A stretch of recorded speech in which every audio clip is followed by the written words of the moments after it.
একজন মানুষ তার মানবিকতা প্রকাশের মাধ্যমে এই সমাজে সর্বশ্রেষ্ঠ প্রাণী হিসেবে কিন্তু মর্যাদা পেয়েছে। এখন এই মর্যাদা রাখার জন্য আমাদের প্রথম কাজ কি?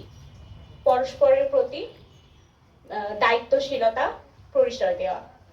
এই সমাজসেবা অধিদপ্তর সেই কাজটা করেন। আজকে আমাদের এই সমাজসেবা অধিদপ্তর এটা 2012 সাল থেকে আমি দেখেছি 2012 সাল থেকে 2 জানুয়ারি প্রতি বছরের 2 জানুয়ারি সমাজসেবা দিবস হিসেবে ঘোষণা করেছিল। আর সমাজসেবা দিবসের এবারের প্রতিপাদ্য আমি দেখলাম যে প্রযুক্তি ও মমতায়, কল্যাণ ও সমতায়, আস্থা আজ সমাজসেবায়। এখানে আমরা যদি এই প্রতিপাদ্যকে ভাঙি তাহলে প্রথম আসে প্রযুক্তি। এই প্রযুক্তি কথাটা কেন বলা হয়েছে বলেন? আজকে 2026 সালে এসে আমরা কিন্তু সবাই প্রযুক্তি নির্ভর। আমরা মিডিয়া ইউজ করি, ফেসবুক ইউজ করি, মোবাইল ইউজ করি, ইন্টারনেট ইউজ করি। এখন এই ইন্টারনেটের মাধ্যমেই কিন্তু আজকাল আমরা আবেদন করি। আবেদনটা কিন্তু ইন্টারনেটের মাধ্যমেই হচ্ছে এবং টাকাটাও কিন্তু আমরা মোবাইলে পাচ্ছি। তার মানে প্রযুক্তি এখানে ব্যবহার হচ্ছে। এবং মমতার কথাটা কি? আমাদের এই যে মানুষ হিসেবে যে মমতা, সেই মমতাটার কথাই বলা হয়েছে। এই প্রযুক্তি এবং মমতার মাধ্যমে কি হচ্ছে? কল্যাণ সাধিত হচ্ছে এবং সমতা সাধিত হচ্ছে। এই সমাজে যারা অনগ্রসর জাতি, যে অনগ্রসর জাতিকে কিন্তু এগিয়ে নিয়ে আসতেই কিন্তু সমাজসেবা অধিদপ্তর কাজ করছে।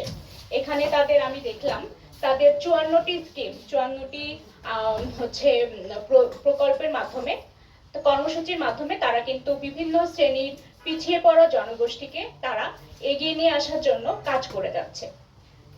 আমি দেখলাম যে বাংলাদেশে প্রায় 1,25,00,000 লাখেরও বেশি মানুষ এই সমাজসেবার যে কর্মসূচি, এই কর্মসূচির আওতায় আছে। তার মানে কি এত প্রায় 1.5 কোটি মানুষ বলতে গেলে এত মানুষ কিন্তু এই সমাজসেবার আওতায় বিভিন্ন ভাতা পাচ্ছেন, বিভিন্নভাবে সহযোগিতা পেয়ে অনগ্রসর জাতিগুলো কিন্তু এগিয়ে আসতে পারছেন। এই অনগ্রসর জাতির মধ্যে আমরা তো জানি বয়স্ক, তারপর যারা বিধবা, স্বামী নিগৃহীতা, অসচ্ছল, প্রতিবন্ধী, অনগ্রসর, ইভেন হিজড়া যারা আছেন সবাই কিন্তু এই অনগ্রসর জাতির মধ্যে পড়েন। আমাদের মানুষ হিসেবে কাজ তাদেরকে সামনে আনা। শুধু আজকের যে দিবস, এই দিবসে আমরা বলতে চাই শুধু সমাজ সেবার এই দায়িত্ব না, এই দায়িত্ব কিন্তু আমাদের সবার।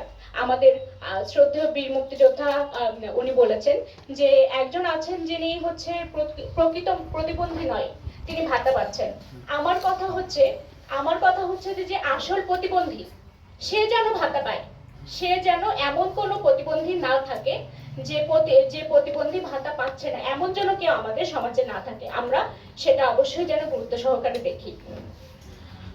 আর সর্বশেষ আমি বলতে চাই যে কাজী নজরুল ইসলামের ভাষায় যেটা বলা যায় যে গাহি সাম্যের গান, মানুষের চেয়ে বড় কিছু নয়, নহে কিছু মহিয়ান। মানুষই সবার উপরে এবং মানুষ ধর্ম সবার উপরে। ধন্যবাদ। আসসালামু আলাইকুম।